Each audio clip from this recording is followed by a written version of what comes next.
friendly visit.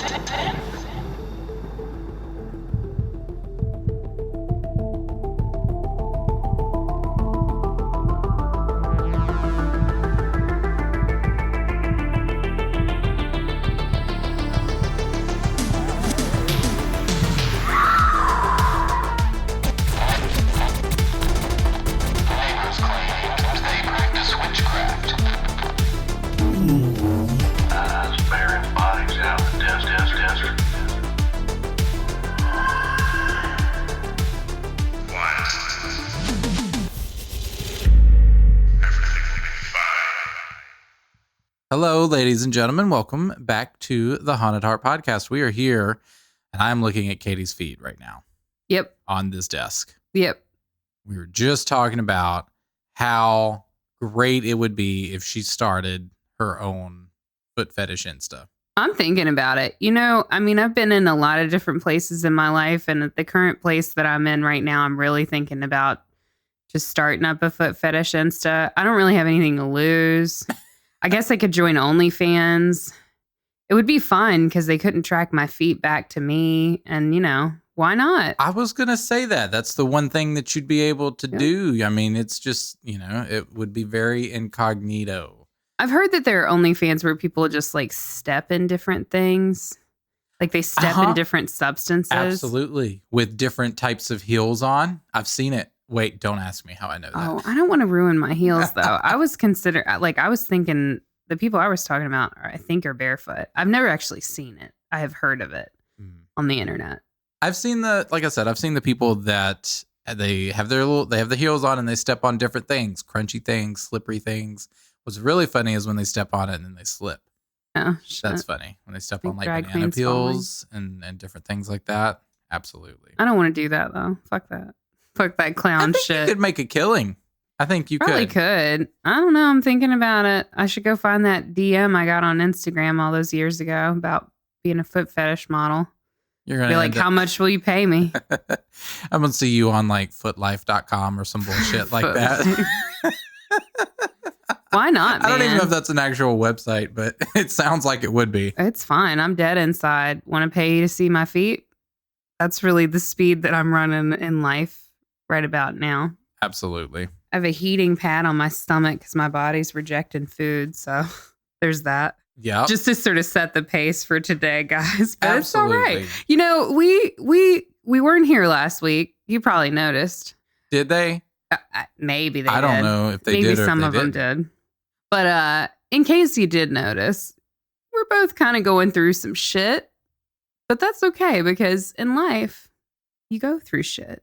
And there's been quite a few of our listeners who message us telling us about the shit that they're going through.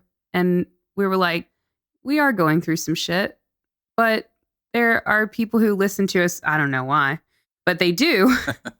And they, you know, look forward to our episodes. And if our voices in the dark help you feel less alone, then it's worth it. We'll just wade through this shit together. We will. Together, but also separate. Like always, yeah. Just socially distanced, yes. if you will. Distant. Yeah. Far, far away. We love you from over here. We do. In our little place. But yes, we're coming back at you this week, trying. very much in the mood of like desperation mixed with like more desperation, just coming at you. I don't even remember what this fucking episode is about. It's my episode. I made it. I wrote it. I wrote it a few weeks ago before our lives just sort of took a shift. Yeah, then just took a major shift. And 2021's like holding my fucking beer, and you know, and I'm standing here holding its beer. Yeah. So I don't even remember what the fuck this is about. Hold on, let me read my notes. We're gonna discover it again. We're gonna rediscover it. This is gonna be brand new for all of us here today on the Haunted Heart Podcast. Brand spanking new. I don't even know where we're going. Actually, TBH, I don't even think I fully researched this. No, I did. But at the same time, I made a mental note that I was like, I actually should probably do a little more research, and then I wasn't able to. But we're going to go with the flow here, folks. We're going with it. We're going in. Absolutely. So this episode's for Danielle. She loves when we get on the mic and we don't know what the fuck we're doing. She loves it. I think if it was up to her, we wouldn't even script anything. We just sit here. Well, we barely script shit anyway, but like rarely are we so off the cuff. Yeah. Rarely. No. Here's the thing. Rarely are we both off the cuff at the same time. Yeah. We have our cycles, right? And we normally can compensate. But right now, both of us are off the wagon of mental health at the same fucking time, motherfuckers. Pretty much. So it's really not anybody here to save you. Speaking of wagon, we're like on the Oregon Trail and we both have dysentery. Yeah. For sure. Definitely me with my fucking corn kernel heating pad over here. I'm really living it. Yeah. Oh, it's good. So did you know that you can get so sad your body rejects food? I didn't. I didn't know about sadness. I know that I can get so angry that my body just like hurts itself. Oh, yeah. Yeah. Like so angry that, you fucking just, your heart, like, it's like, listen, bro, if you don't stop, I'm going to stop. Yeah. You be careful. It's like a weird game of chicken. Your heart's like, back down. Yeah. I knew that. Didn't know about the sadness though. Yeah. Yeah. Turns breaking news. Great. Anyway. They're probably like, damn, you could have just not recorded an episode this week. And we would have felt better. No, it's fine. We're gonna tip it up. Serve it up. Serve it up. Okay, we're gonna serve it up. Tip it up. So for today's episode, I'm gonna dive into some true crime. It's gonna be a little bit of different true crime though than what we typically cover. Oh, okay. So I have a checklist of things that we'll need to carry with us. So got your pen and your paper ready. I'm ready. So I'm going to need everyone Never been more ready. Their absolute best, all black cat suit. I'm into it. Several large duffel bags, a really good ski mask, some snacks, and potentially some explosives. So if we can all gather those, take a moment, rummage through your closet. Like the Dynamite Man from Atlantis that was posted in the Facebook group. Absolutely. Loved him. I love him. I might watch that movie. I also really liked the Mole Man, the Digging Man. Yeah. For some reason. What was his word that he used to say? Oh, gosh. I don't know. He had a word that he used to say, right? It's been so long since I've seen it. Did he used to say mole? Mole. He might have said mole. I don't know. It's been so long since I've seen that movie. Fantastic film. I need to rewatch that. We both do, probably. We should rewatch it. So I'm glad you have all of your stuff. I do. Pack it up, get dressed, because I'm going to map us actually through the world's largest heist in history. A heist that was so insane that police today still can't quite describe how it was done. Mm-hmm. A heist from a vault that was thought to be impenetrable. Broken into with supplies you could find at your local Walmart. Protected by 10 layers of security, infrared heat detectors, Doppler radar, magnetic fields, seismic sensors, arcane magic, and a combination with over 100 million possible combinations. 100 million. That's my stomach for you. Absolutely. My stomach came to play today. What was in the vault? Well, tell me everything. We'll get into that. So you've piqued my curiosity. 100 million. Yes, 100 million, which is also roughly the same amount that was stolen, which actually also coincidentally is the same amount Jeff Bezos makes about every 11 hours. So there's that. He makes $100 million every 11 hours? That's that research that I was talking about that I'm not quite sure, but that's what I'm assuming. So I'm just going to assume yes. That just seems... We should stop That's that. Excess, right? We that's should just really stop that. That is not good. It's not. Absolutely not. That shouldn't be allowed. And I don't mean allowed by law. I mean allowed by the universe. Like the universe should just stop you at some point. I feel like every 11 hours. How many 11 hours do you have? Yeah. That you're making $100 million. Shit. You definitely got at least 2 11 hours a day. Right? That's math. So this was $100 million worth of diamonds, jewels, and other various precious items. items that to this day have mostly been unrecovered. So, who were the perpetrators? What was their plan? What happened afterwards? You are about to find out on this episode of the Haunted Heart Podcast. Diamonds are a heist's best friend. I wrote We're that about to find when out. I was in a better place. Good job.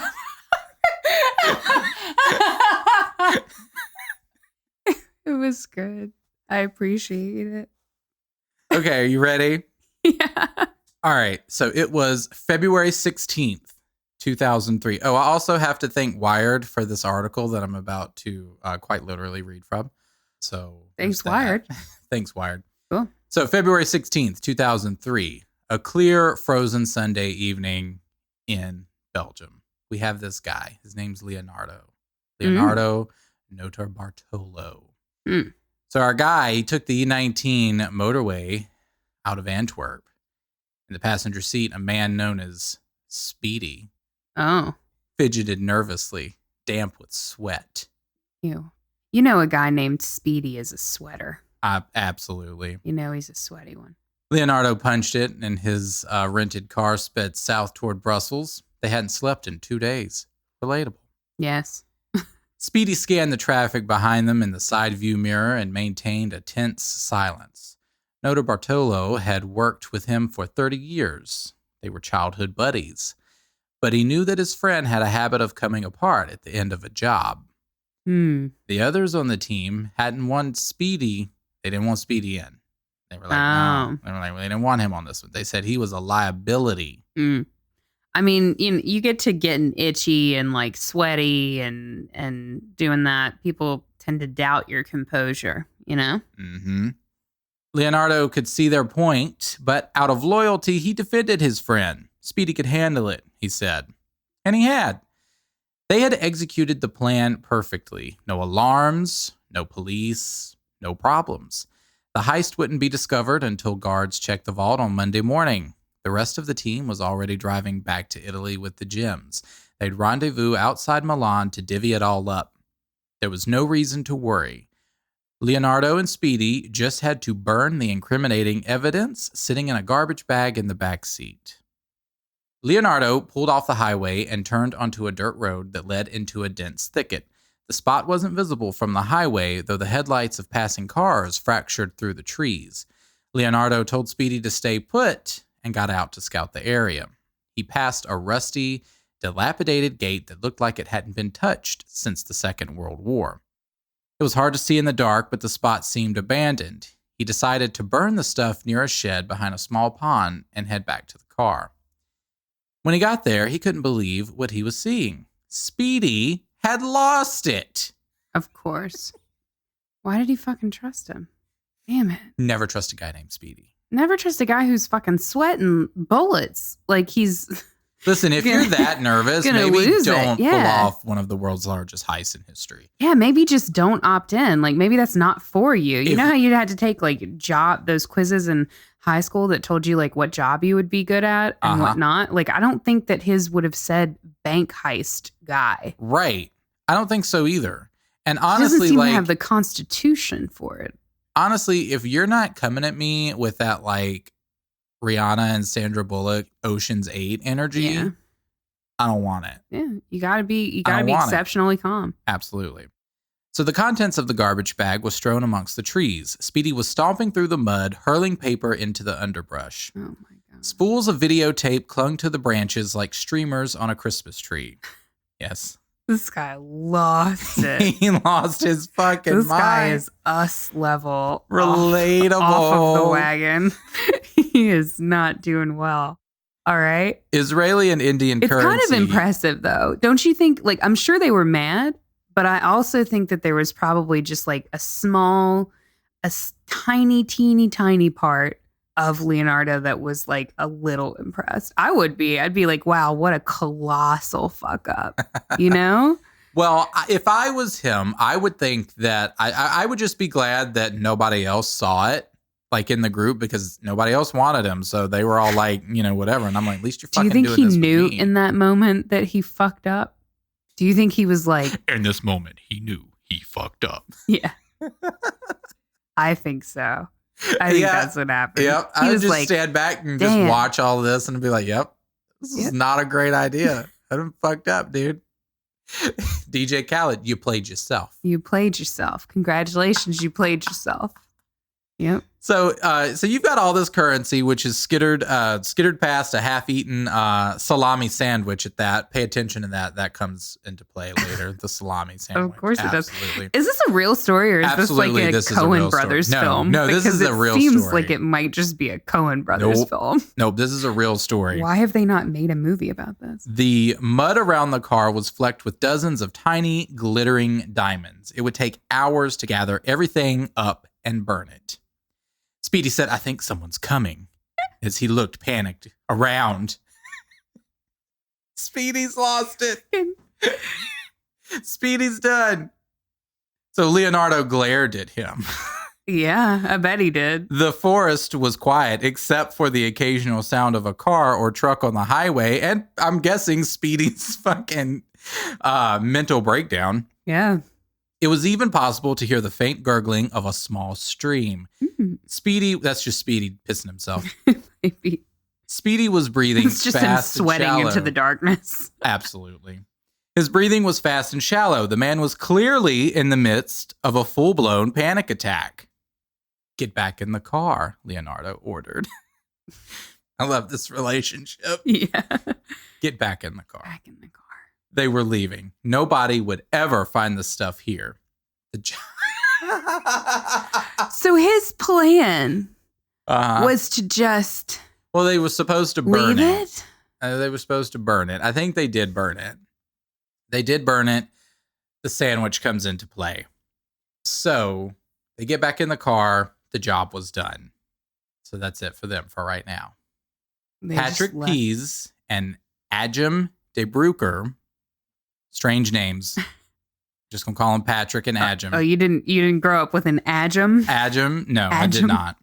They arrived at the Diamond Center the next morning. Okay. They had just received a frantic call. The vault had been compromised.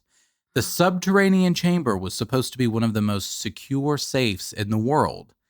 Now, the foot-thick steel door was ajar, and more than 100 of the 189 safe deposit boxes had been busted open.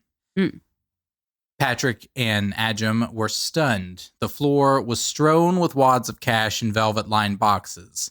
Patrick stepped on a diamond-encrusted bracelet. That would be me. Whoops, didn't mean to step on this multi-$1,000 bracelet here. Guess I'll... First of all, multi-$1,000. Is that wrong? That's wrong, isn't it? Is it? I don't know. It just seems weird. No, it's not grammatically wrong. It just seems strange. It's multi-$1,000 diamond bracelet. Second of all, you know that he stepped on that shit and he was like, guess we'll have to damage this one out, huh? He broke it. It's like, whoop, looks like they damaged that one in the heist. That's why they left it here. Anybody who's ever worked in food service knows that feeling. I just guess I'll have to damage this one. Whoops, didn't mean to, like, in a restaurant. Whoops, didn't mean to order 3 baskets of French fries. Guess we'll just have to do something about that, huh? Whoops, we need to take those off. No, I just imagine, like, whoops, he's done stepped on the crown jewels or some shit. Like, right. I'd be nervous. Damn, what a fucking... Was that Ajam? Didn't mean to step on the queen's jewels. Was it Ajam or Patrick that did this? This was Patrick. Fucking Patrick. Patrick did it. Useless. Yeah. It had appeared that the thieves had so much loot that they simply just could not carry it all away. Fuck. I was going to say, like, why only 100 boxes? Why did you just not have time for the other 89? They just couldn't carry it. All right. Yeah. Patrick and Ajam led the Diamond Squad. Oh my. They missed a real opportunity there. There's a great Bowie song called The Diamond Dogs, and that's what they should have called themselves. The Diamond Dogs? That's what I would call myself if I worked in such a job. Well, this is the Diamond Squad. I just imagine they have like a whole intro, you know what I mean? Like There's a lot of like really quick zooms, like from the 60s and like circular spirals. Yep. Lots of sound effects. Yeah. Absolutely. They both have tiny, ridiculous guns. Not guns because they're not actually allowed to have guns, but they're like, they've got like those little tools that diamond and inspectors use to like. Oh, a loop. A loop. A loop. I have Is that what it's called? Yeah. To like look at diamonds? Yep. Oh, that's right. You worked with diamonds for a bit in your past. Absolutely. Certified diamondologist. There you go. Amongst many other things. Yep. So they're part of the Diamond Squad, right? So they're the world's only specialized diamond police. Which is wow. Do you get to wear diamonds? Is diamonds a part of the uniform? Do you get a discount on diamonds? I feel like probably all of that. Yeah. Yeah. Or like, could you imagine if it was just like they had these full like Star Wars level like armor, but it's just all like diamond encrusted and like futuristic and fucking crazy and psycho? That would be cool, but it's not. It's not. They probably just wear a bunch of like black. They probably just wear matching black turtlenecks and black slacks. That's what I would jewelry. imagine. Absolutely. Yeah. Probably one of those things. So they were at the Antwerp Diamond District. So 80% of the world's rough diamonds pass through this 3 square block area, which is under 24-hour police surveillance and monitored by 63 video cameras. About $3 billion worth of gem sales were reported there in 2003. But that's not counting a hidden world of handshake deals and off-ledger transactions. So, a little shady shit going on over here. Fucking Antwerp Diamond District. Under the nose of the diamond police. Diamonds are a very bloody business, actually. Diamonds are pretty... It's a nasty world. If you look into it, it's not very romantic. Those K commercials will really try to sell you something it's not. Yeah. Business relationships. Much like love itself. Yeah. Anyway. Just stab that knife. Just keep stabbing it in. Business relationships follow the ancient family and religious traditions of the district's dominant Jewish and Indian dealers known as diamantaires. In 2000, the Belgian government realized it would require a special type of cop to keep an eye on things and formed the Squad. The Squad. Diamond Squad, Diamond Squad. What if we just started new lives as Patrick and Ajum as part of the Diamond Squad? Who's Patrick and who's Ajum? I don't know. I'm not sure. I'm gonna throw my. I think you might be Ajum. Oh, okay. I don't know. We'll find out. Let's learn more about him. Yeah, let's do that. Let's learn more about these folks first. So, Patrick and Ajum were the first hires. Now, as you tell this story,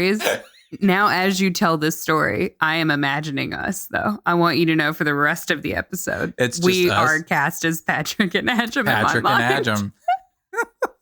Hope it works out for us.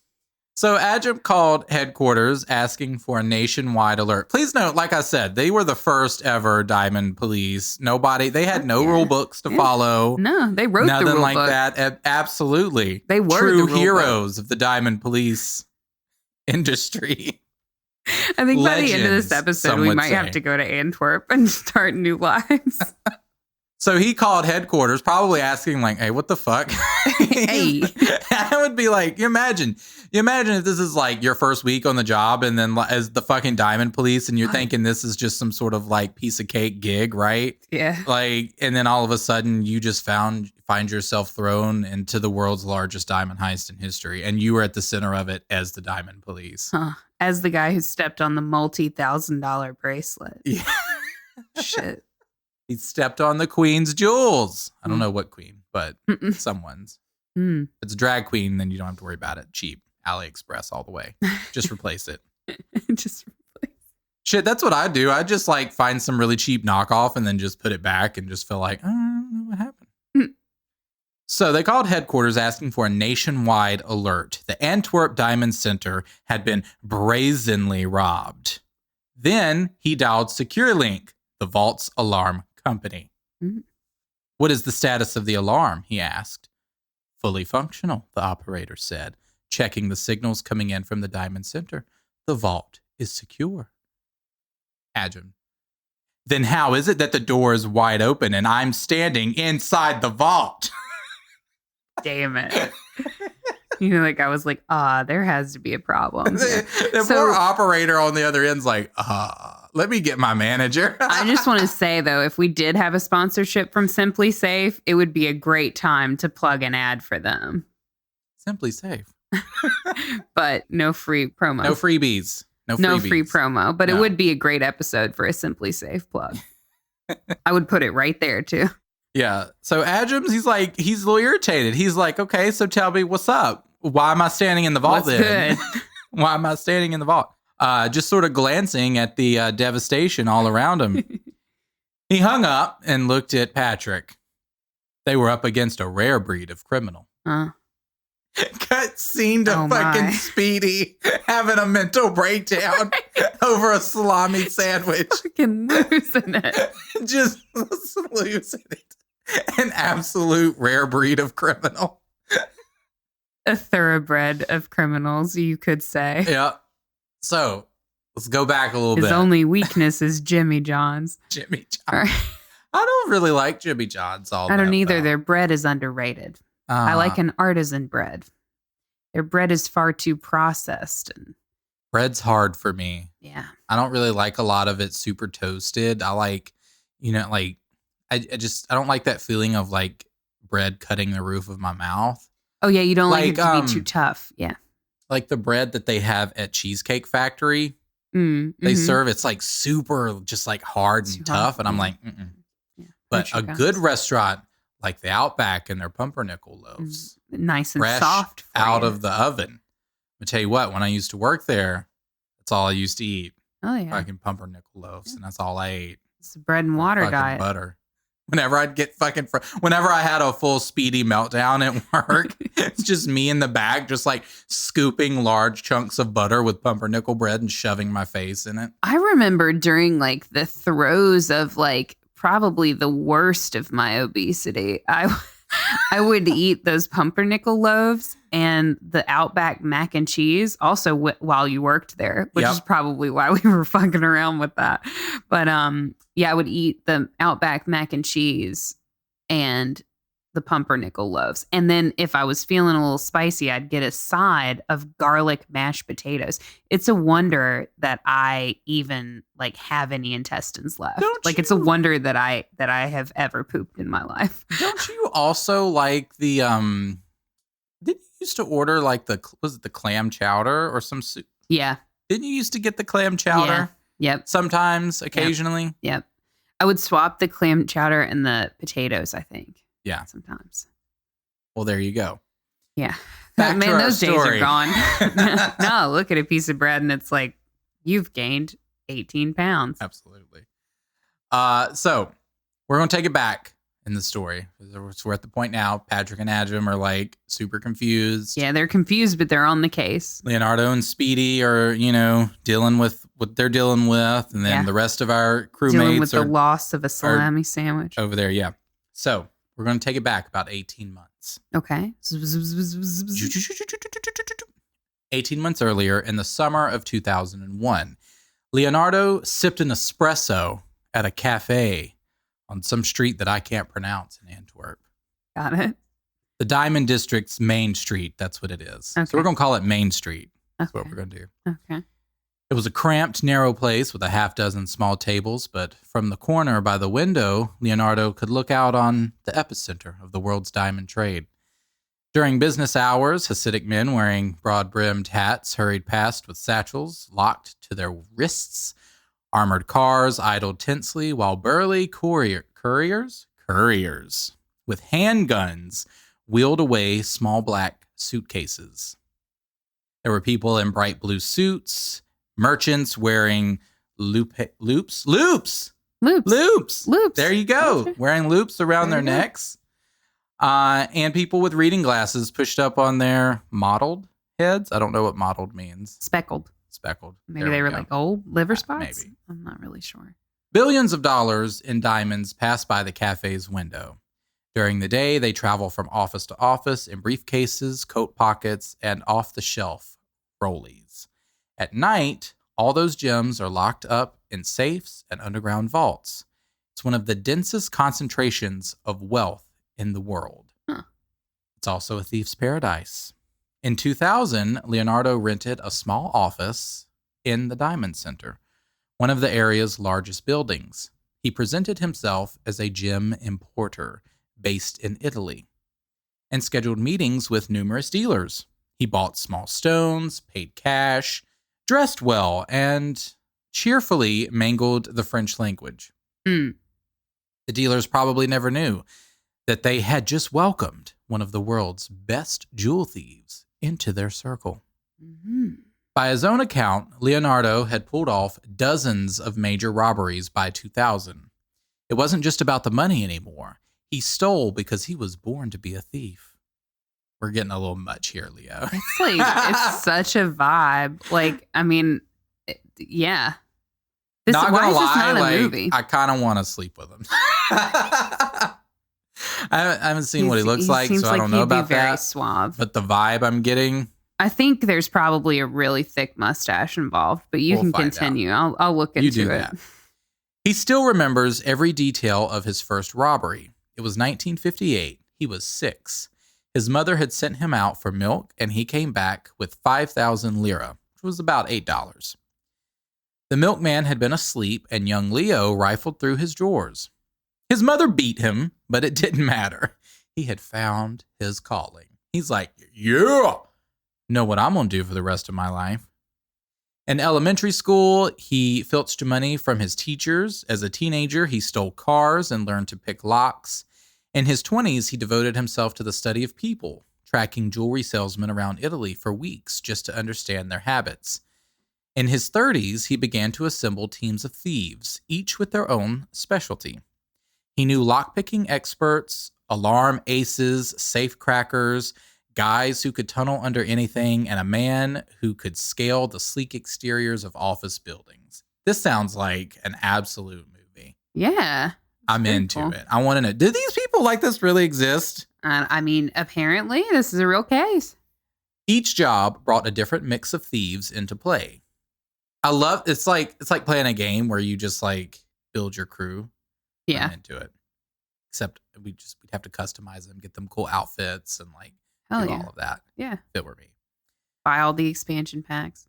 Most, including Leonardo, lived in or near the area, and the group came to be known as the School of Turin, which is the area they were in. Leonardo's specialty, if you would be wondering, was charm. Ah. And oral sex. Yeah. Charm.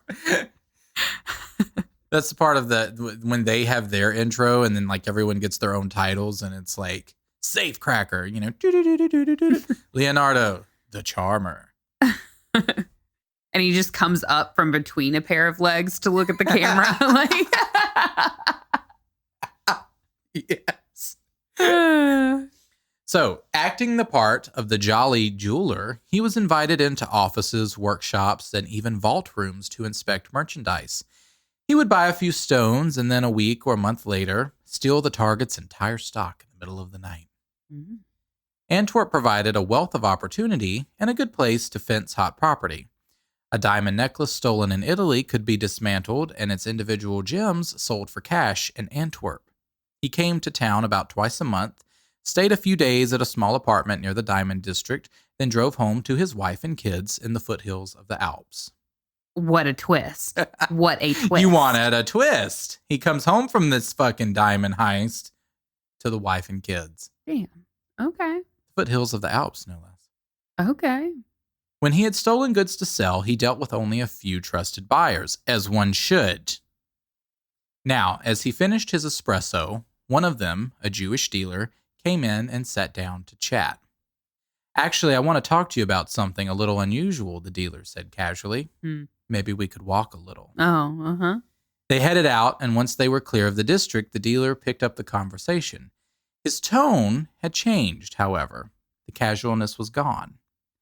I'd like to hire you for a robbery, he said. A big robbery. Biggin. Largest. Largest, whatever. Big one. The agreement was straightforward. For an initial payment of 100,000 euros, Leonardo would answer a simple question. Could the vault in the Antwerp Diamond Center be robbed? He was pretty sure the answer was no. He was a tenant in the building and rented a safe deposit box in the vault to secure his own stash. He viewed it as the safest place to keep valuables in Antwerp, but for 100,000 euros, he was happy to photograph the place and show the dealer how daunting it really was. So he strolled into the diamond district with a pen poking out of his breast pocket. At a glance, it looked like a simple highlighter, but the cap contained a miniaturized digital camera capable of storing 100 high-resolution images.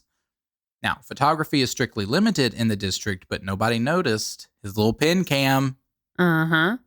Except for me, I couldn't do that if I was like a spy and I'd be like clicking it and then I'd be so nervous. It's like a little click pen. I'm like, what's that? You be showing it off. What are you doing?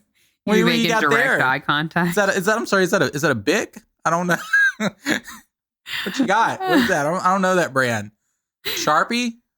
Huh. I don't see a brand name on that. Huh. I immediately just fucking cave. He began his reconnaissance at the police surveillance booth on a street leading into the center of the district. Behind the booth's bulletproof glass, 2 officers monitored the area. I'm not quite sure if these are our guys. Just know they're 2 officers. All right. Might be. You're not sure if it's... Might be Patrick and Hadjum. It might be good old P&A. P&A. So the 3 main blocks of the district bristled with video cameras. Every inch of the street and sky appeared to be under watch. The booth also contained the controls for the retractable steel cylinders that are deployed to prevent vehicular access to the district. As Leonardo walked past, he began taking pictures. He headed toward the Diamond Center itself, a gray 14-story fortress-like building on the south end of the district. It had a private security force that operated a nerve center located at the entrance. Access was blocked by metal turnstiles, and visitors were questioned by guards. Leonardo flashed his tenant ID card and breezed through. His camera captured crisp images of everything. He took the elevator, descending 2 floors underground to a small claustrophobic room, the vault antechamber. A 3-ton steel vault door dominated the far wall. It alone had 6 layers of security. There was a combination wheel with numbers from 0 to 99. To enter, 4 numbers had to be dialed, and the digits could be seen only through a small lens on the top of the wheel. There were 100 million possible combinations. Power tools wouldn't do the trick. The door was rated to withstand 12 hours of nonstop drilling. Of course, the first vibrations of a drill bit would set off the embedded seismic alarm anyway. Mm-hmm.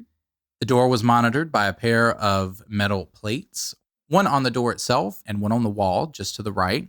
When armed, the plates formed a magnetic field. If the door were open, the field would break, triggering an alarm. To disarm the field, a code had to be typed into a nearby keypad. Finally, the lock required an almost impossible to duplicate foot-long key.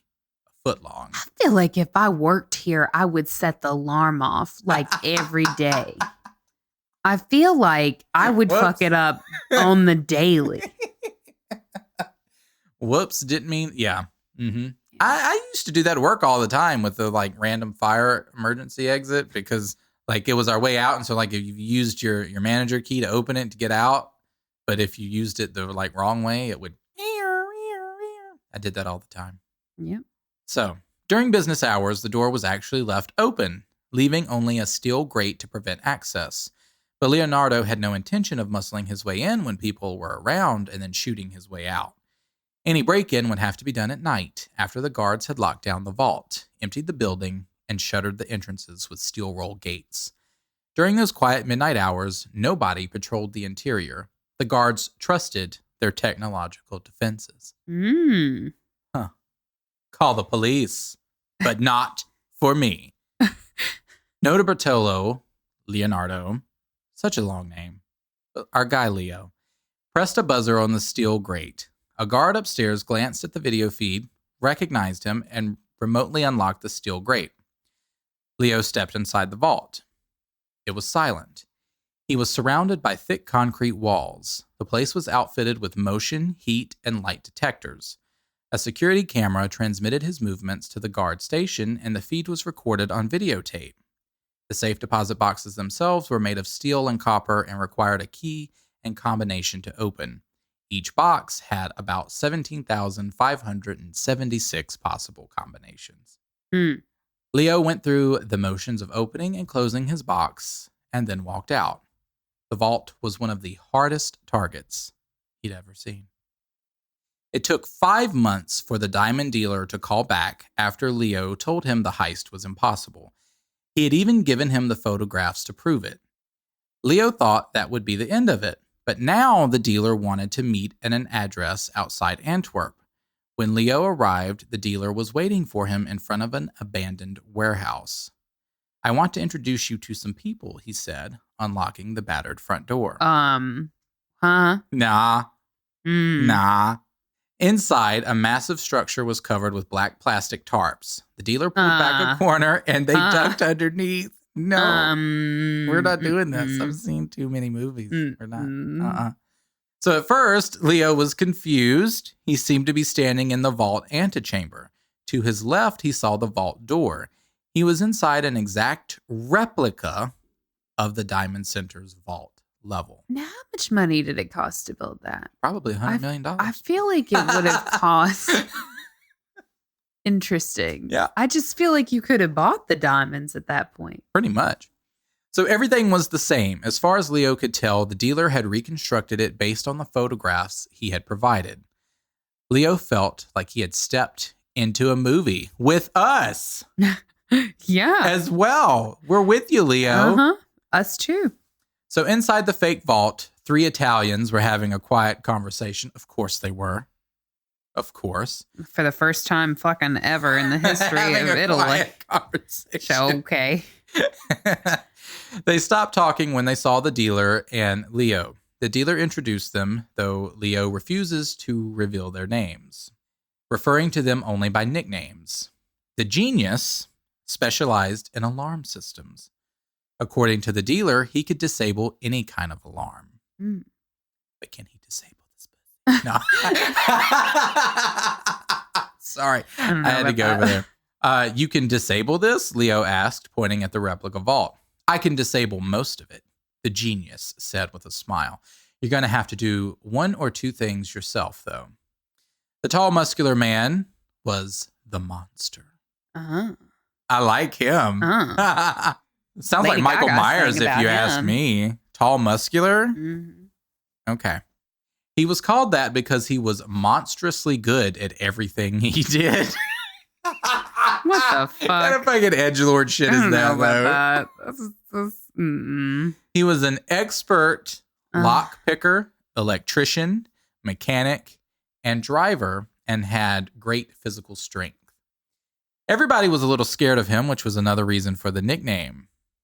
You ready for our next guy? Yeah, I'm ready. The King of Keys. He was a quiet, older man. His age set him apart from the others. He looked like somebody's grandfather. The diamond dealer said that the wizened locksmith was among the best key forgers in the world. One of his contributions would be to duplicate the nearly impossible to duplicate foot-long vault key. Just get me a clear video of it, the man told Leo. I'll do the rest. That's not so easy, Leo pointed out. The King of Keys shrugged. That wasn't his problem. Not my job. Don't worry, the genius said. I'll help. So in September of 2002, a guard stepped up to the vault door and began to spin the combination wheel. It was 7 a.m. He was right on schedule. Directly above his head and invisible behind the glare of a recessed light, a fingertip-sized video camera captured his every move. With each spin, the combination came to rest on a number. A small antenna broadcast the image. Nearby, in a storage room beside the vault, an ordinary-looking red fire extinguisher was strapped to the wall. The extinguisher was fully functional, but a watertight compartment inside housed electronics that picked up and recorded the video signal. When the guard finished dialing the combination, he inserted the vault's key. The video camera recorded a sharp image of it before it disappeared inside the keyhole. He spun the handle and the vault door swung open. Thursday morning, February 13th, 2003, 2 days before the heist. The thud of a police helicopter beat over a convoy of police cars escorting an armored truck through the heart of Antwerp. They blew past posters of Venus Williams. She was due in town. That's cool. To compete in the Proximus Diamond Games tennis tournament. The escorts bristled with firepower. They belonged to a special diamond delivery protection unit, and each cop carried a fully automatic weapon. Mm. Their cargo, De Beers' monthly shipment of diamonds, worth millions. Now, De Beers is the world's largest diamond mining company, and in 2003, it controlled 55% of the global diamond supply and operated mines in South Africa, Botswana, and many other places. The rough, unpolished gems were flown to London, where they were divided and placed in 120 boxes, one for each official De Beers distributor, many of which were headquartered in Antwerp. Every month, Antwerp's share of the boxes was flown into Belgium and transferred to a Brinks armored truck. Once the truck doors slammed shut, the convoy sped away, sirens wailing. The vehicles rocketed past the guard gate at the entrance of the district, and the giant metal cylinders rose out of the ground behind them, blocking any further automotive access. The armed escorts fanned out on foot around the armored truck to form a perimeter. No one was allowed near the vehicle. The doors swung open, and the boxes were quickly carried through an unremarkable entrance in the middle of the block. It was payday. The Diamond District was flush. Leo was buzzed into the vault the next day, Friday, February 14th, the day before the robbery. He was alone. In his jacket pocket, he carried a can of women's hairspray. A security camera. All right. A security camera recorded his movements. Police would later watch the footage, but the guard had gotten used to the Italian's frequent visit and wasn't paying attention. Leo stepped away from the safe deposit boxes and pulled out the aerosol can. With a quick, practiced circular movement, he covered the combined heat and motion sensor with a thin coat of transparent, oily mist. The vault was momentarily filled with the smell of a woman's hair. Was it Tresemme? That's what I need to know, because I know that smell. He 360'd that shit. I got a bottle over there in the bathroom. Mm-hmm. Aquanet, maybe? I don't know. Aquanet be too thick. That's true. So it was a simple but effective hack. The oily film would temporarily insulate the sensor from fluctuations in the room's temperature, and the alarm went off only if it sensed both heat and motion. Still, it was hard to guess how long the trick would work.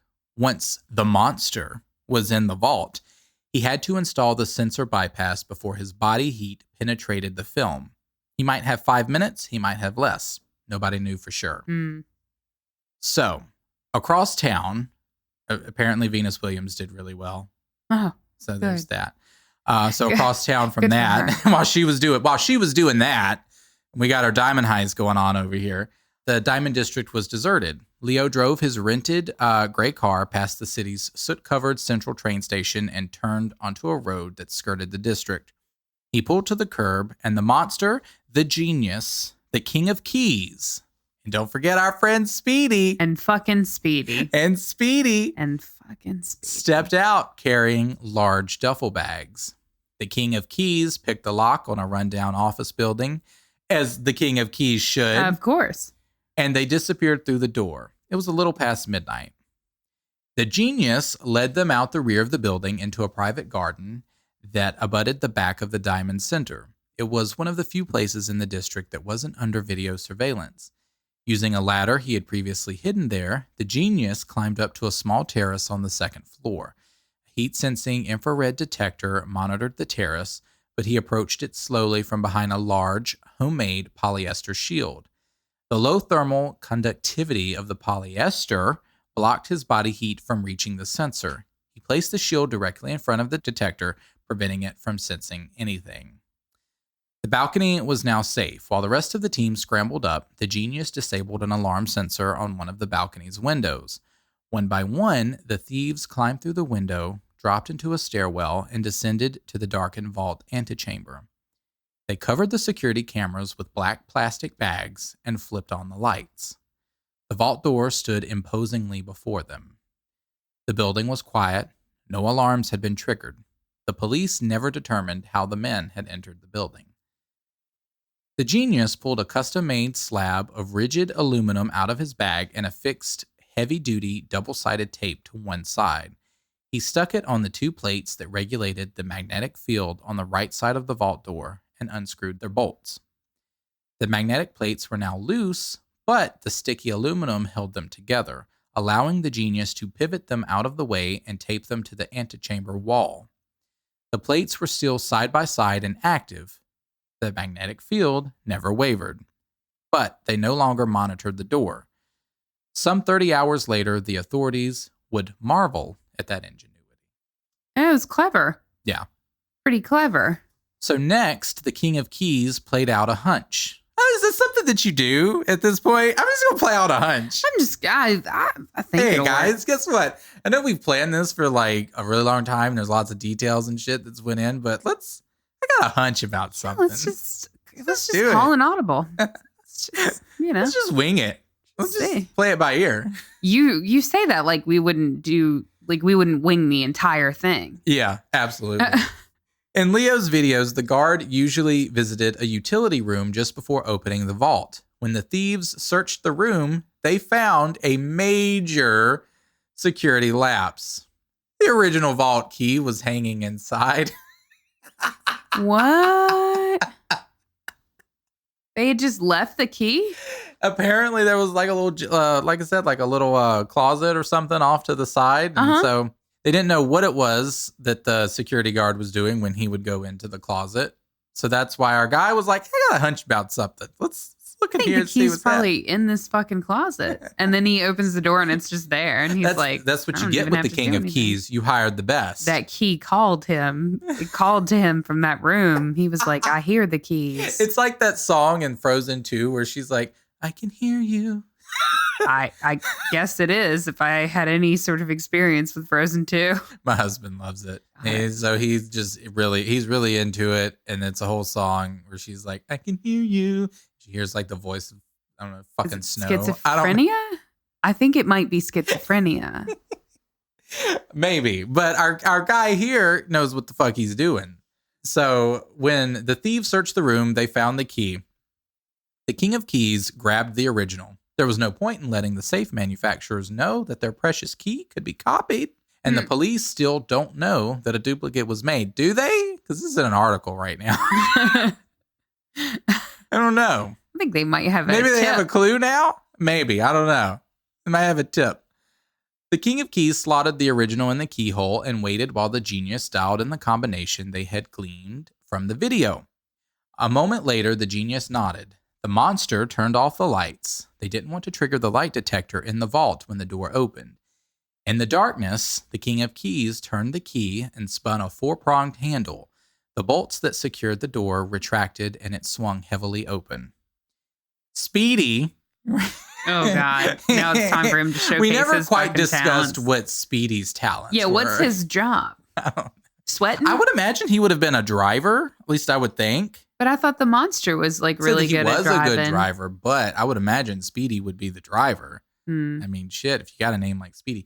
Anyway, maybe. Speedy seems like ran he's up too the nervous. stairwell. It was his job. Oh, here we go. This is where we find it out. It was his job to stay in touch with Leo. What? Oh. But there was no cell phone reception down in the vault. God damn it. This Upstairs, bitch can't even get a he bar. can't get a signal. We out here disabling fucking heat detectors, fucking motion detectors. We fucking somehow jimmied two magnetic plates off of this door and stuck it to the side of a wall. We done found a key and opened up this like crazy ass vault thing, and you can't even get a bar on your cell phone to give somebody a damn call. He said, shit, you had one job. Satellite phone, baby, satellite phone. Well, so he ran up the stairwell to get a reception. Damn, that's a cell phone So commercial. upstairs, he got a signal. Yeah. I imagine it's like one of those old Mentos commercials where he's got like a problem. It's like, da da da da. Actually, Need this some whole service? scene is a Mentos commercial, especially with the King of Keys. Like, oh, we've got a key here that we need. And it's like, da da da da. And then it's like, you've got the song, and then he just finds the key in the fucking Closet closet. opens. Yep. Mentos, if you're into this. If you're into this. Let me know. I don't own the story by any means, but hey, pitch it. So anyway, he got his signal and dialed Leo. We're in, he said, and hung up. That was his only job. Oh, okay. Leo put his phone back on the dashboard. He was sitting in the car and could see the front of the Diamond Center a block and a half away. His police scanner was quiet. He took a sip of cold coffee and waited. In the antechamber, the King of Keys deftly picked the lock on the metal grate. He shuffled backward as the monster propped the grate open with 2 cans of paint he found in the storeroom. This storeroom has got some major liabilities here. Yeah. What do they paint? Interesting. Like the rest of the team, the monster wore plastic gloves. The police would find no prints on the cans. It was now up to him to disable the remaining systems. The monster oriented himself in the darkness at the vault entrance. The only sound was the steady breathing of the others behind him. His body was already projecting heat into the vault. The hairspray on the infrared sensor wouldn't last. Every second he was there would raise the ambient temperature. He had to move quickly, but keep his heart rate low. As he practiced in the warehouse, he strode exactly 11 steps into the middle of the room, reached for the ceiling, and pushed back a panel. He felt the security system's main inbound and outbound wires. An automatic electric pulse constantly shot into the room and back out along these wires. If any of the sensors were tripped, the circuit would break. When a pulse shot into the room, it expected an answer. If it didn't get one, it activated the alarm. With his hands over his head, the monster used a tool to strip the plastic coating off the wires. It was a delicate task. One slip could cut through, instantly breaking the circuit and tripping the alarm.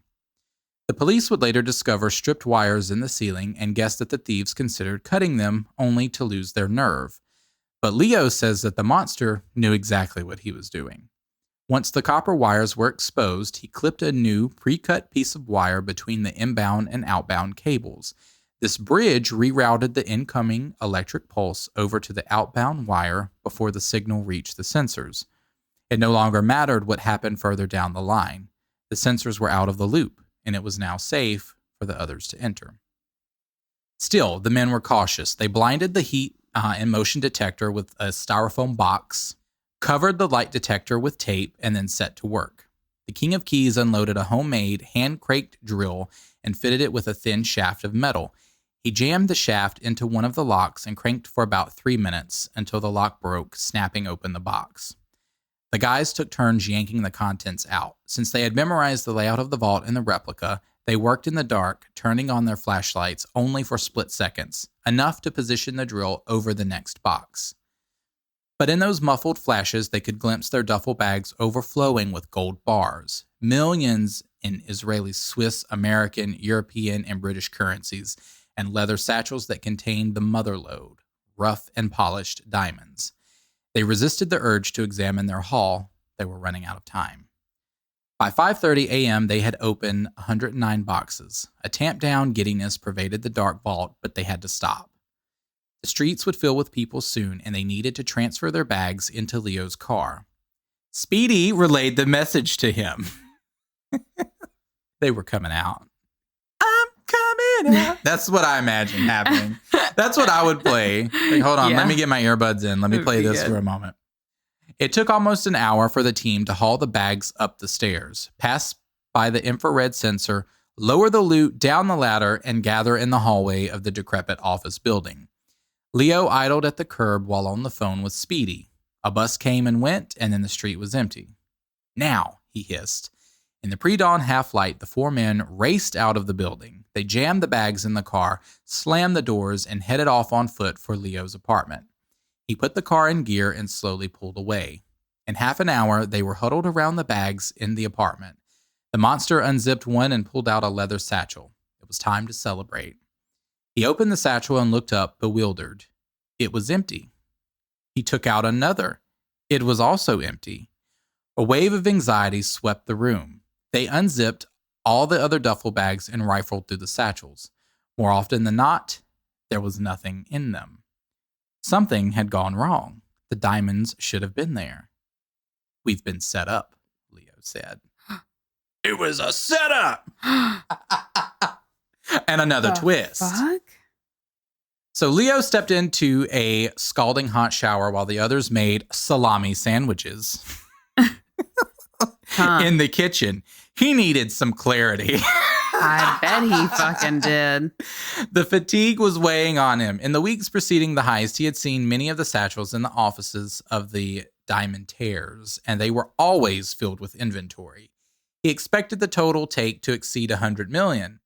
Now they were looking at a fraction of that, probably about 20 million.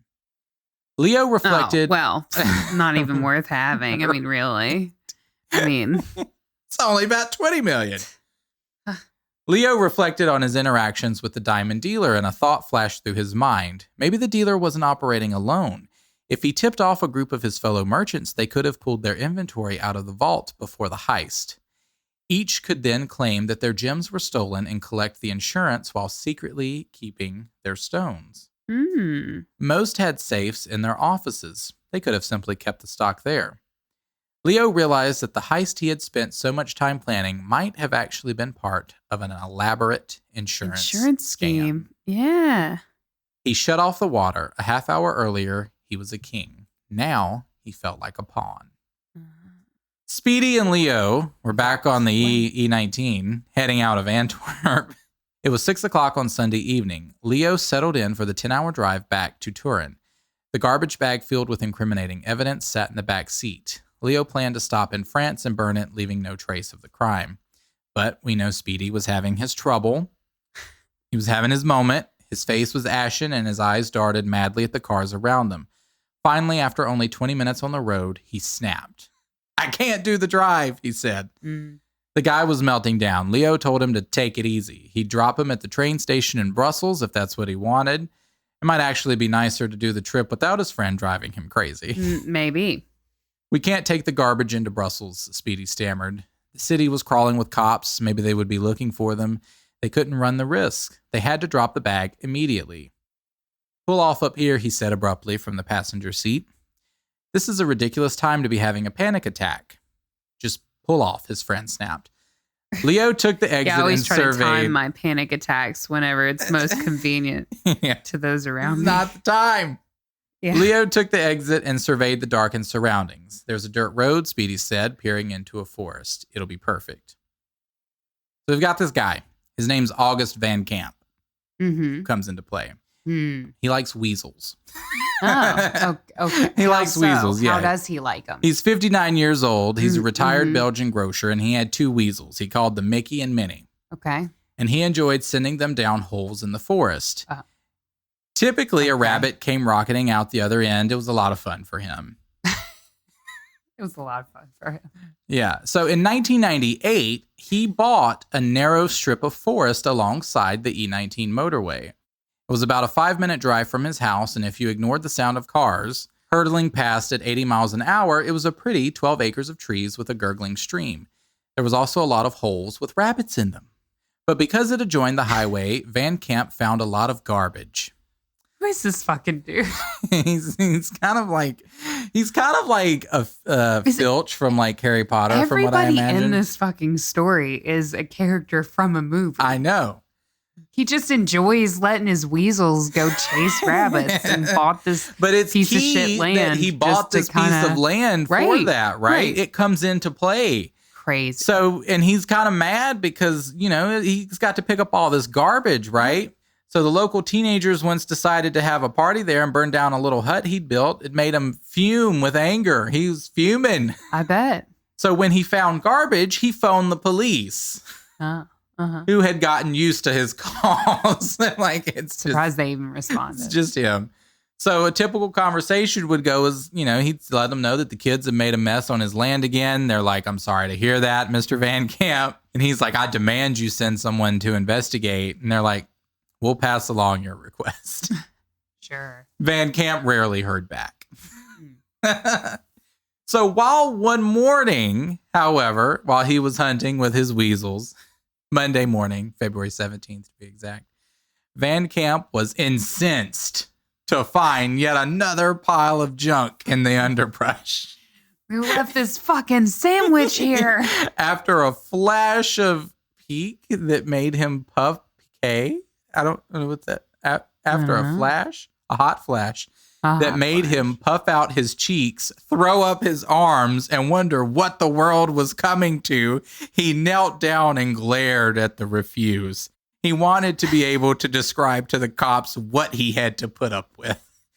There was videotape strewn all over the place. There was also some white envelopes printed with the words Diamond Center, Antwerp. Van Camp's irritation increased. Kids, he grumbled. This guy is just By the raging way, I think out. we found me. I think this is who we found. So at home, he punched in the number for the police and asked to lodge a complaint. He's surprised he didn't have him on speed dial. The officer listened as Van Camp tallied the mess. As he tallied them. Just reporting off. When Van Camp mentioned Diamond Center envelopes, the officer broke in. What was that? He said, excuse me. Oh, yeah? Sorry, ma'am. Excuse me. Antwerp Diamond Center envelopes, Van Camp sputtered. This time, the police came running. By mid-afternoon, a half-dozen detectives swarmed the forest, painstakingly gathering the garbage and collecting stray gems. They left gems? Yeah, they left diamonds glittering true. in the mud, you said. That is true. I did See, say Van that. Camp should have kept his damn mouth shut, and then he could have gathered up all them diamonds and quietly not said shit to nobody. Absolutely. And then he could have bought him some nicer well, listen land. to this. Van Camp watched with... He watched with rage. Van Camp watched with satisfaction. Ah, yes. In my mind, his two weasels are like sitting on each of his shoulders, and he's like wrapped in a blanket, just like, yes. Yes. The police were finally treating his litter situation with proper respect. Within hours, the trash began to fill the evidence room at the Diamond Squad headquarters in Antwerp. A member of the squad bent over the clear plastic bags looking for immediate clues. A pile of torn paper seemed promising. It didn't take long to reassemble the pieces like a jigsaw puzzle. It was an invoice for a low-light video surveillance system. The buyer, Leonardo Notarbartolo. So fucking dumb. Why did you not use another name? Yeah. Back at Van Camp's property, another detective knelt among the thorny brambles and peered at a small, jagged piece of paper poking out of the mud. He carefully lifted it free and held it up to the light. It was a business card that bore the address and phone number of Elio Di Onorio, an Italian electronics expert tied to a series of robberies. Leo has consistently refused to identify his accomplices, but all evidence indicates that Di Onorio is the genius. The lab techs also bagged a half-eaten salami sandwich. Of course. They found antipasto Italiano salami packaging nearby and sent it along to Diamond Squad headquarters. Send this to headquarters. We've got a salami situation here. Sandwich, man. 4 days later, the detectives executed a search warrant on the apartment Leo rented in Antwerp. In a cupboard, they found a receipt from a local grocery store for the antipasto Italiano salami. Damn it. The receipt had a timestamp. A detective drove to the grocer and asked the manager to rewind his closed-circuit television to 12:56 p.m. on Thursday, February 13th. When the video came to a halt and snapped into focus, there was an image of a tall, muscular Italian purchasing salami. Damn it. His name, Ferdinando Finato, the man most likely to be the monster. I love that each of them had like separate like jobs. The monster went and got the fucking salami.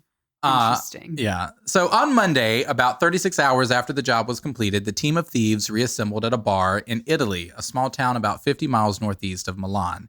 They had agreed to meet the diamond dealer there and divide the loot. The dealer would get a third for financing the operation and putting the team together.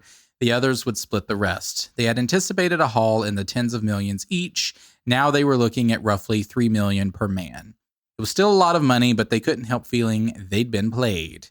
Everybody had a lot of questions for the dealer. Hour after hour, he didn't arrive. Leo was already uneasy about what had happened in the forest. He knew he had made a mistake. He should have turned around after he dropped off Speedy at the train station and gone back to burn the garbage. It was an embarrassing oversight. But what really irked him was that he had vouched for his friend and the guy had cracked. Yeah. They waited at the bar until closing, drinking espressos and then beer. The dealer never showed. On Thursday night, Leo ate dinner with his family at home outside of Turin. He tried to pretend that everything was normal. As usual, his 3-year-old granddaughter played with his cell phone and made him laugh. He momentarily forgot his worries. His biggest problem was that he needed to go back to Belgium. The rental car was due in Antwerp the next day.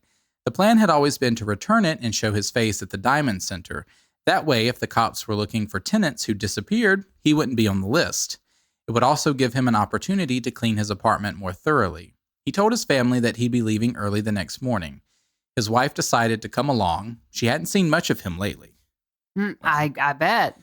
You ain't finna see much of him, babe. She said they could even have a nice dinner party with some friends from the Netherlands. She said, baby, take me out to dinner. Yeah, you just made, what, $3 million? Shit. The next morning, as the Nota Bertolos blew through the Swiss Alps, the police surrounded their home in Italy. Acting on the surveillance system invoice discovered on Van Camp's land, the Belgian diamond detectives had asked the Italian police to search Leo's house. His 24-year-old son, Marco, was there and refused to open the front door. He frantically dialed his father's cell phone while the police smashed the door open. In Leo's jacket pocket, his phone flashed but made no sound. His granddaughter had accidentally turned off the ringer the night before. Marco called his mother's phone. It was turned off. He tried his dad's phone repeatedly. It just rang and rang. Tragic. Unaware, Leo sped toward Antwerp. Tragic. Even the granddaughter. Yeah. Pivotal. As Leo drove back to Belgium, Patrick and Ajam wondered whether they'd ever catch the thieves. They could be anywhere by now. Brazil, Thailand, Russia. It never occurred to the detectives that one of the robbers would walk right back into the district. But that's exactly what Leo did. While one of his friends from the Netherlands waited on the street outside the Diamond Center, Leo waved at the security guard. Hey, how you doing? Damn, he really thought How's it going, Bob? He really thought it was going to be fun. And dropped in to collect his mail. The guard knew that the police were investigating Leo and phoned the building manager, who immediately called the detectives. Patrick and Ajam on the case. When the police arrived, they found Leo chatting with the building manager and began peppering him with questions. The friend took off as Leo stalled for time, pretending to have trouble understanding French and claiming that he couldn't remember the exact address of his own apartment. He just knew how to walk there. Let's go then, Patrick said, and loaded the Italian into a car. Eventually, Leo pointed out the apartment. As the police car pulled to the curb, Leo's wife and the friends who'd come for dinner stepped out of the building. Though? Can we go eat? That's us. So we found us. We're promised dinner. We were supposed to eat like an hour ago, man. What's going on? Right. So they were loaded down with bags and one carried a rolled up carpet. Another minute and they would have been gone. The police took everyone into custody. Even the two friends who just wanted to fucking eat dinner, man. Yes. So the bags contained critical evidence. The police dug out a series of prepaid SIM cards that were linked to cell phones used almost exclusively to call 3 Italians, the genius, and then, the monster, and the person most likely to be Speedy, and a couple other associates. On the night of the heist, a cell tower in the Diamond District logged the presence of all 3, plus Leo. The day Leo was arrested, Italian police broke open the safe at his home in Turin. They found 17 polished diamonds attached to certificates that the Belgian diamond detectives traced back to the vault. More gems were vacuumed out of the rolled-up carpet from Leo's Antwerp apartment. The Belgian courts came down hard. They found Leo guilty of orchestrating the heist and sentenced him to 10 years. Seems pretty lenient. 10 years? I was expecting more. They said they came down hard. We're going to give you 10 years. Yeah. With the cell phone records and the peculiarly precise salami sandwich evidence, the Belgian detectives persuaded French police to raid the home of Fanados, who was our monster, King of Keys, whoever. Persuaded the police to raid his girlfriend's home on the French Riviera. They retrieved marked $100 bills that the detectives say belonged to one of the Diamond Center victims. Legal proceedings dragged on, but Fanato was finally arrested in Italy in November of 2007 and is serving a 5-year sentence there. Damn. When questioned by police in Italy, Di Onorio admitted that he had installed security cameras in Leo's office but denied any involvement in the crime. Nonetheless, his DNA was found on some adhesive tape left in the vault. She had to wear plastic gloves there. He was extradited to Belgium in November of 2007 to begin a 5-year sentence. The high-strung Pietro Tavano is serving, who was one of the other fucking guys in there, it might have been King of Keys, I don't remember, is serving a 5-year sentence in Italy for the crime. He has refused to allow his attorney to make any statements on his behalf. A 5th thief has never been identified, though police know of his existence via cell phone records and DNA traces. And that's Speedy? That is the King of Keys, who was never apprehended. Ah, the King of Keys. They never got the King of Keys. Yes. That's pretty cool. Yes. So that's essentially what happened. Our delightful journalist here with Wired sat down with Leo and says in 2009 and says that they see Leo for the last time over the past 14 weeks, where they had met 7 times in the prison visiting room. And yet questions remain. Was $100 million stolen as the police estimate, or just $20 million as Leo insists? Does it make sense that the heist was part of a larger insurance scam, or is Leo's story manufactured, a decoy to throw suspicion on others? Yeah. Perhaps Leo's cousin, the Mafia Don, was behind the whole thing. Whatever the truth, where is the loot now? The murky nature of the diamond trade makes it difficult to get clear answers. For instance, Detective Ajam says that 3/4 of the business is done under the table.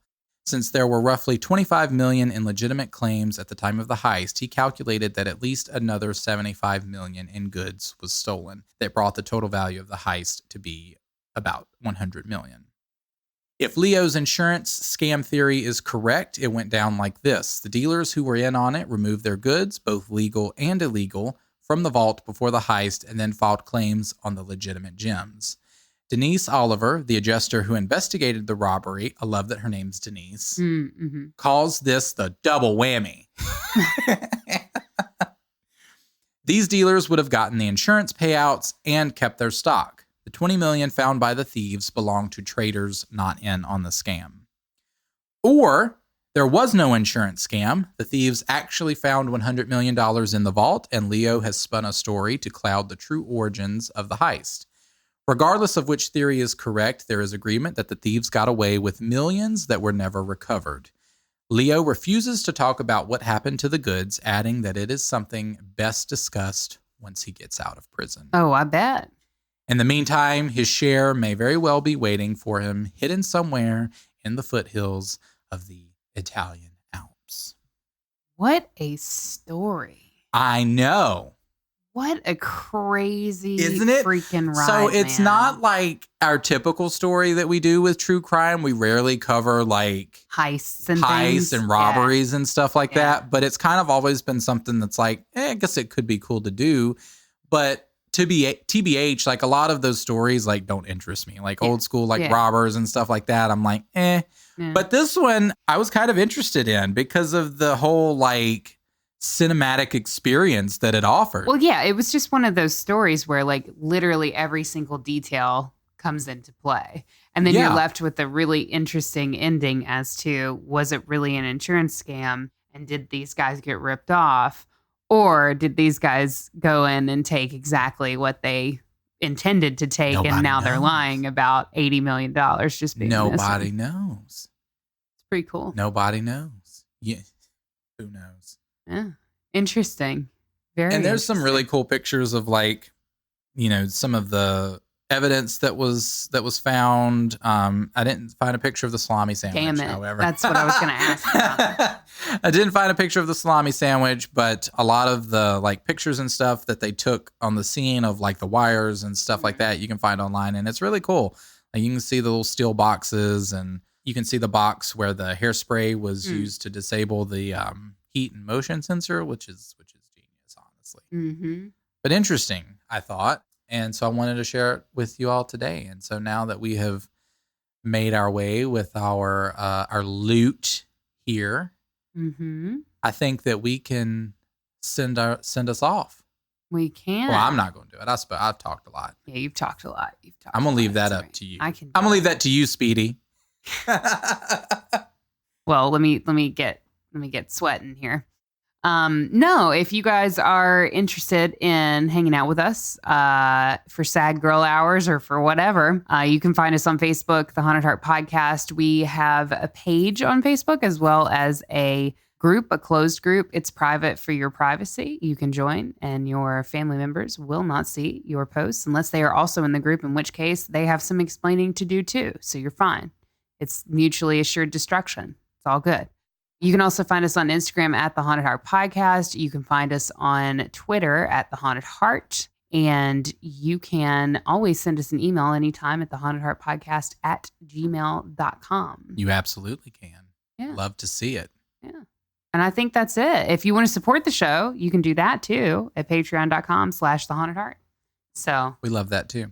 We do. Thanks to all our wonderful, lovely patrons. Our heist team, if you will. All of our Cannibal Cult members. We don't have a King of Keys. We've got Cannibal Cult and what the fuck else do we have? We don't have the Diamond Squad. We have the Stay Spooky Squad. That is very true. We have the Stay Spooky Squad, and we are on the case. So you know what you got to do, squad. Until next time. Stay spooky.